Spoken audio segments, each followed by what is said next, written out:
I don't want to risk repeating myself. Again, I'm just very disappointed with this.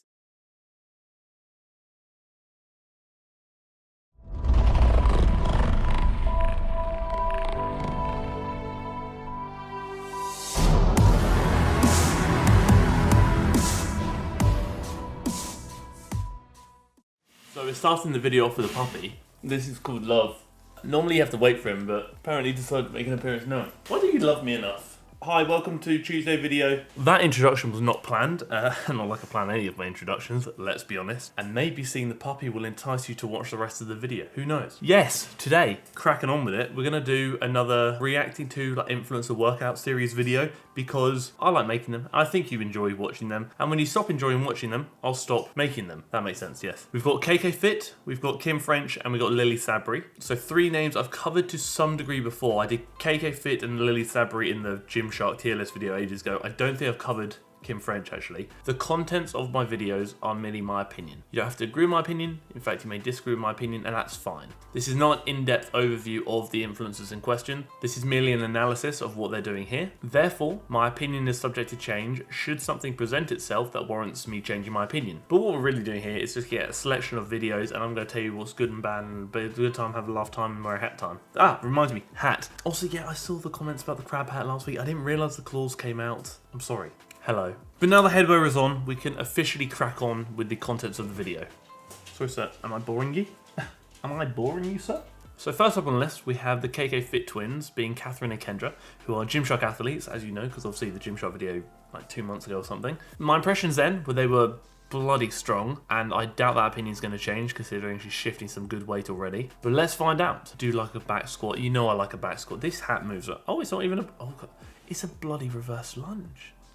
That's impressive. Is that 20? I can't see. Wait, you need to stop moving, please. That's heavy. That's really heavy. That's actually quite mad. I respect that. Good range of motion, not banging the knee on the floor. That's a big yes. That's not going to fly here. Love a hip thrust. Great for the body. Again, I've said this before. Regarding the development of the glutes, I do think the barbell hip thrust is superior to the back squat when looking at solely the glutes. Just want to clarify that. That's one of the big areas where a lot of these influencer workouts go wrong, is they don't really promote lifting heavy. And I do understand that lifting heavy isn't for everybody. But if you're looking to essentially build muscle and essentially change your physique quite substantially, one of the best ways of achieving that is resistance training. To encourage adaptation to occur, you have to progressively overload. So lift heavier or do more volume each week if possible, or as often as possible. There seems to be a distinct lack of hamstring work in a lot of the workouts I have seen, so it's great to see that hamstring work is being incorporated here. So it's interesting to see her doing squats at the end of the workout. Again, I know you can do that. That is something people do. Considering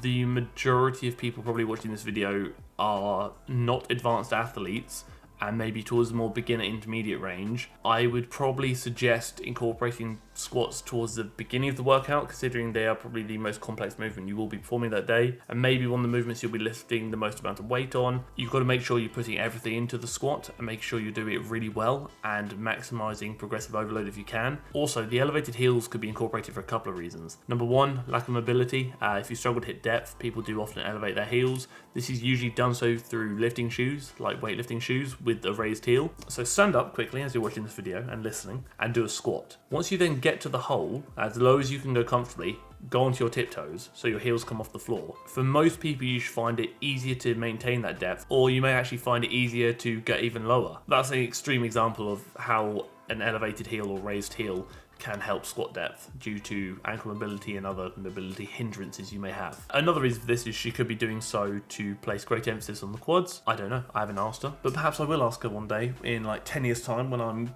a Gymshark athlete with my own branded hat. Quick thing, I have to interrupt you as I always do. If we could hit 300 likes on the video, I would really appreciate it, because again, it does show me like this kind of content, and when you stop liking this kind of content, I will stop producing this kind of content and go elsewhere to what you do like. If you're watching this video, you are likely new to the channel, and we're getting very close to 20,000 subscribers, so I would really appreciate it if you did consider perhaps subscribing to the channel, because it does mean a lot to me, and to be honest, I'm quite overwhelmed with how much support the channel has been shown over the last few months, and I just can't wait to see where it goes in the future. And if you do subscribe, I would appreciate it if you did click the bell next to it so you get notified when I upload every week. End of the video, we're going to do comment question of the week. So if you have a question you want me to answer at the end of the next video, drop a question down below in the comment section and I shall do so. But now that's done, we'll crack on with the rest of the video. So the bench press, a movement we don't actually often cover because it's not often incorporated by influencers in their workouts. Bench press is my ting, unfortunately. It's not something I'm proud of, but back in the day when I was powerlifting, it was my movement of choice because it was the movement I was best at. I feel like we should talk about it a little bit. Her feet are on plates because I assume she's perhaps a bit too short to get a good kind of stance on the floor. As you can see, there's a little bit of arch on the back. This is an interesting topic of conversation because there is a big misconception, oh, don't arch your back on the bench press, it's really bad for your back. If you're arching your lower back, it's not really good to a mass amount. If you are going to arch, I'd always say try and arch from the thoracic region, like mid to upper back, because ultimately that brings your chest higher, therefore decreases range of motion while still ensuring you are completing the movement to the full range of motion because you're touching your chest. And if you bench with the flat back, you do risk putting your shoulders under a lot of pressure and putting yourself in an unnecessarily risky position. I don't have the ability to arch massively, but I can arch a bit. Therefore, I will arch a bit because it helps me stay tighter and it also puts my shoulders in a safer position due to the retraction of the scapula and other bits and bobs. So Kim French is a qualified PT and we love to see that because we do like a qualification here.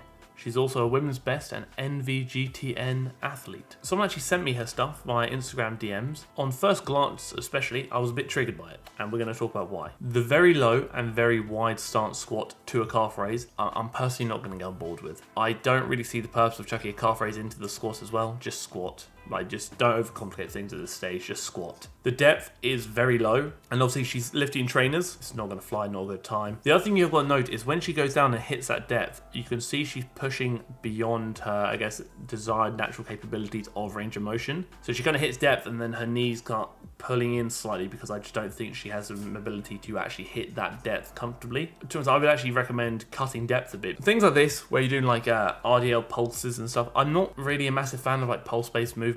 Yeah, they'll probably hurt more due to the additional time under tension. Are they going to be more effective than actually just overloading with a heavier weight and doing a full range of motion movement? I'd lean towards saying no. Side booty. Again, it's a clickbait thumbnail, but the further and further I delve into the world of social media, the more and more I am beginning to, unfortunately, understand why these are a thing. Normally, I would say side booty, no, bin that. Horrible terminology, don't use it. But the fact that she somewhat educates in the description makes me feel better about it. Obviously, personally, I think it would be beneficial to say that you are not going to isolate a single muscle of the glutes, but perhaps you are going to place greater emphasis on that muscle. Band is there to encourage external rotation. I understand that she's added band to the landmine to then increase resistance throughout the movement. Is that necessary at this stage? I only really like chucking in bands for accommodating resistance if you are weak point training. It was made very popular through the conjugate method, obviously through Westside Barbell. Again, I do understand there's a time and place elsewhere for it, but for me personally, that's where I would primarily incorporate accommodating resistance. So obviously we're going to look at Lilly Sabri now, who I have covered in the Gymshark video previously, but I want to state something quickly. A lot of her Instagram workouts, I think, are actually quite good. I've seen some really impressive stuff from Lilly, and I really liked what she was doing regarding the exercise selection and movements of choice that I had seen in her Instagram. Big fan of that in most cases. And I think in that video, because I'd seen so much of her Instagram content, I neglected to really dive into her YouTube content,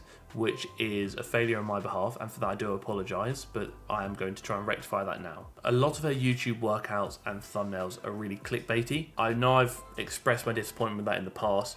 I am beginning to come to understand it, why people do it now, because it attracts attention, etc, etc. What I do have an issue with is when people start pushing clickbaity stuff and not correctly or educating in the video. So for example, she's saying slim legs around booty in 14 days. But ultimately, it sets unrealistic expectations. I'm sure Lilly has no bad intentions. And again, it's great to see her get more people into training and into working out. Snatched waist and abs in 10 days, 5-minute home workout. I do understand that these shorter workouts do have a place. Like if you only have 5 minutes, you want to get something in, great, something's better than nothing. Because YouTube fitness does really seem to be pushing towards these kind of videos. And then you wonder why so many people aren't seeing the results that they expected to see, and actually the results that they deserve to see. As you can tell, this kind of segment of Lilly is less about her movement choices and more about her video choices, I would say. I don't want to risk repeating myself, but again, I'm just very disappointed with this. I'm not saying Lilly's bad, like a bad person to follow, anything like that, but I'm merely just assessing these few videos I've looked at here. But now we're going to crack on with the comment question of the week. Why do you only make videos on female influencers? I enjoy your videos, but shining a brighter light would be cool. So I have kind of answered this in previous videos to some degree, but I feel like perhaps a lot of people watching this video might be new or might not have seen that video. I think about 91% of those watching this video do identify as female according to the YouTube analytics. That is something I'm extremely proud of,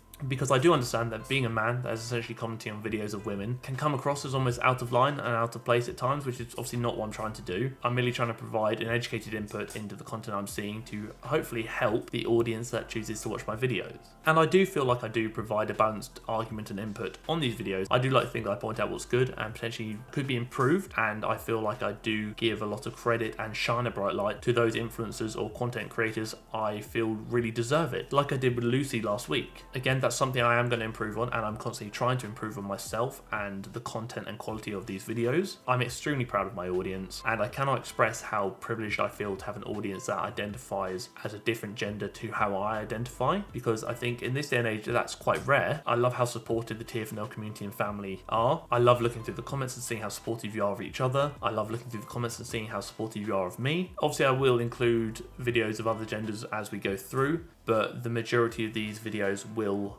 obviously be targeted towards or to benefit the dominant audience of the channel. But that's it. That's the video. If you like the video, I would really appreciate it if we could hit 300 likes on the video. Obviously click the subscribe button down below and the little bell next to it if you want to get notified when I upload every week. If you have any questions you do want me to answer, comment question of the week, chuck it in the comment section below and I'll answer it. Thank you for tolerating me, thank you for tolerating my content, and thank you for tolerating the video.